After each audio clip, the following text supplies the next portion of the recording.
Hello everybody and welcome back. I am the Pompkin King, and in today's episode we're going to be continuing our build of pure imagination, pure steam.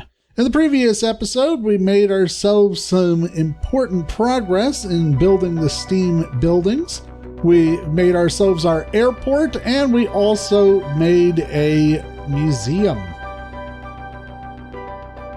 In today's episode, we're diving right in with our train station for the steam node. This particular train station is an amalgamation of a couple of different train stations that exist IRL, including some from America, South Africa, Russia, and France. But there's not any particular actual real building that serves as a direct inspiration for this particular build.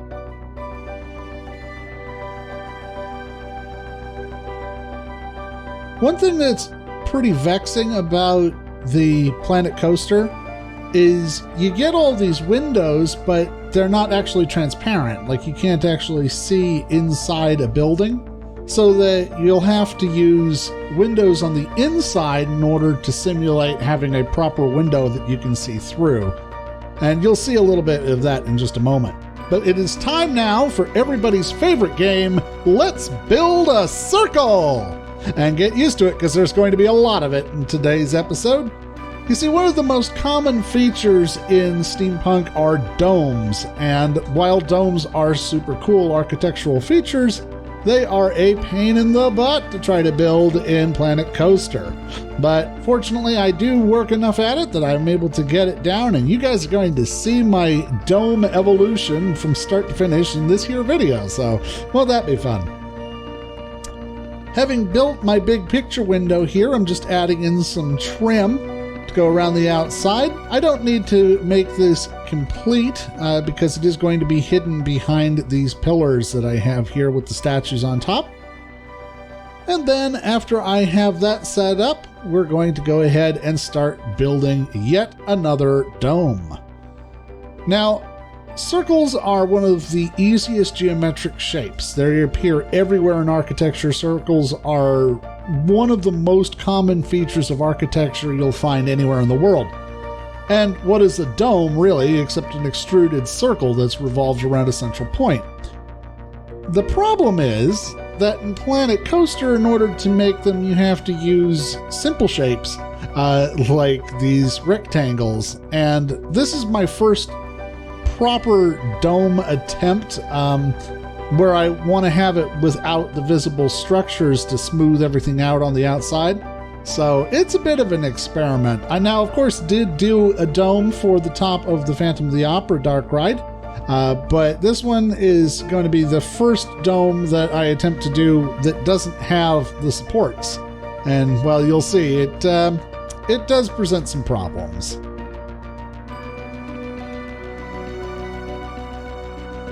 Not for the first time, I really wish it were possible to just scale pieces in this game.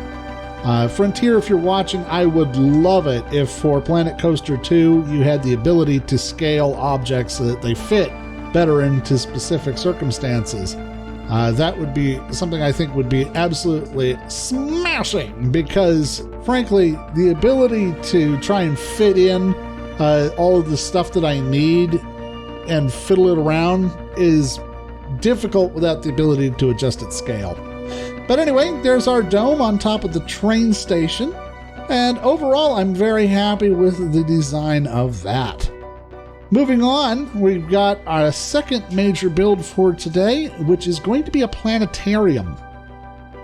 Now here again, we're going to be engaging in some pure imagination. There are some things that I don't know if they're actually even possible in this game, and even if they are, there's not sufficient space to do them the way the game wants. So for me, what I wanted to do is I had an idea for a Jules Verne From the Earth to the Moon inspired ride, where you would be one of those virtual reality rides similar to Mission Space at Epcot in Walt Disney World, where you simulate traveling from the Earth to the Moon with G-forces and with projection screens and all that sort of thing.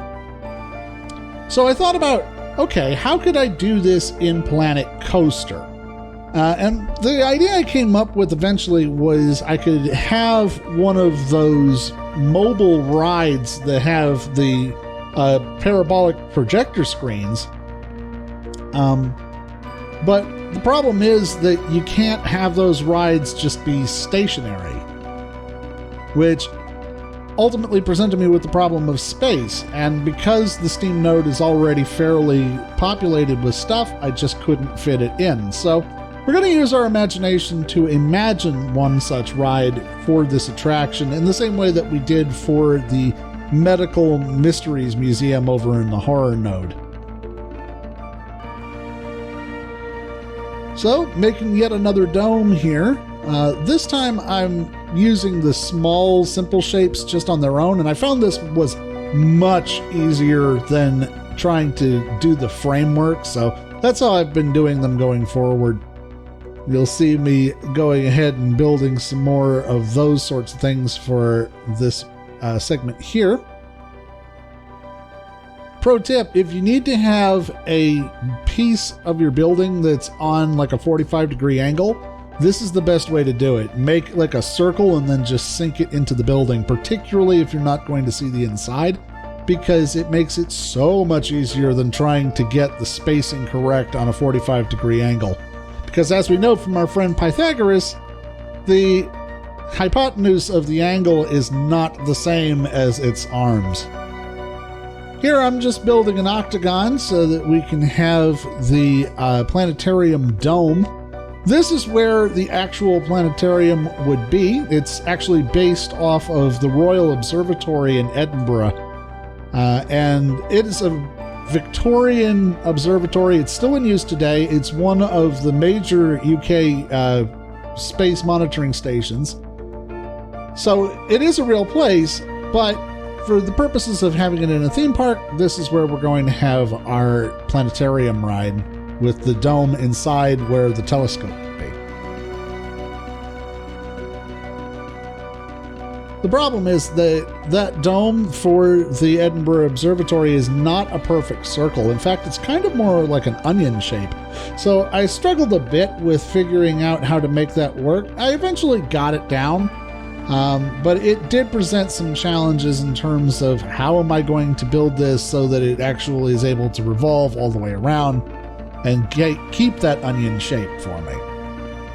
And here I'm just adding in the doors that would slide open the observatory deck so that the telescope can come out. Now, I did play with the idea of having these open. You'll see me deleting some of these stanchions and maybe considering putting a telescope in right here. But in order to do that, I would have had to have built the entire telescope from the ground up, and I'd have to put it inside, which would spoil the immersion for the ride idea.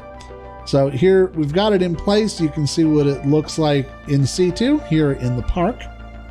I have it situated right over near the air station, which I'm just realizing is probably not the best place to put an observatory, since you're going to have air traffic traveling by directly overhead the whole time, but hey, whatever, it's all good. Next up, I'm building myself an orrery. Orreries are a mechanical model of the solar system. In this particular case, it's going to represent just the Earth, the Moon, and the Sun. I had originally intended to have a full-size orrery, but when I saw how big the pieces are regarding the gears and stuff that I need to make it, it would have been huge. It would have been like 20 stories high, so while that would probably be pretty cool, it seems a bit much just for a decoration that doesn't have any actual purpose. So I'm building up the sun here by having multi-directional lights and stuff in the area. And here I'm going to build in the last piece of our planetarium building. I'm just trying to figure out how to get a rounded edge on this single box shape here. Ultimately, I do figure out that the best way to do it is just make a circle and then delete the parts that you don't need. And then once you have the basic shapes, you can combine them together into a blueprint and slap them together that way.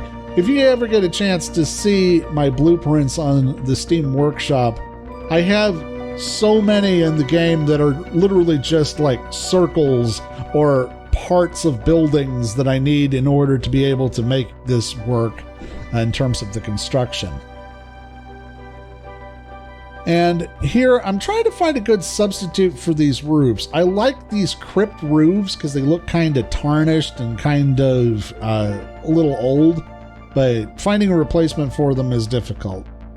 So here I wanted to have a projection experience. This is actually based on the capsule that is fired in from the Earth to the Moon, the Columbiad. For those of you who haven't read From the Earth to the Moon, the story revolves around a voyage to the moon in which you fire a giant cannon at the moon, and there were Frenchmen and a couple Americans that took a ride in it. And I thought that would be a pretty cool thing to include in the park. But anyway, that's where I'm going to wrap up for today. If you enjoyed today's episode, go ahead and hit that like button. And for more of the Pure Imagination content, you can, of course, subscribe and support us on Patreon. But until next time, I am the Pompkin King, and I will see you next time.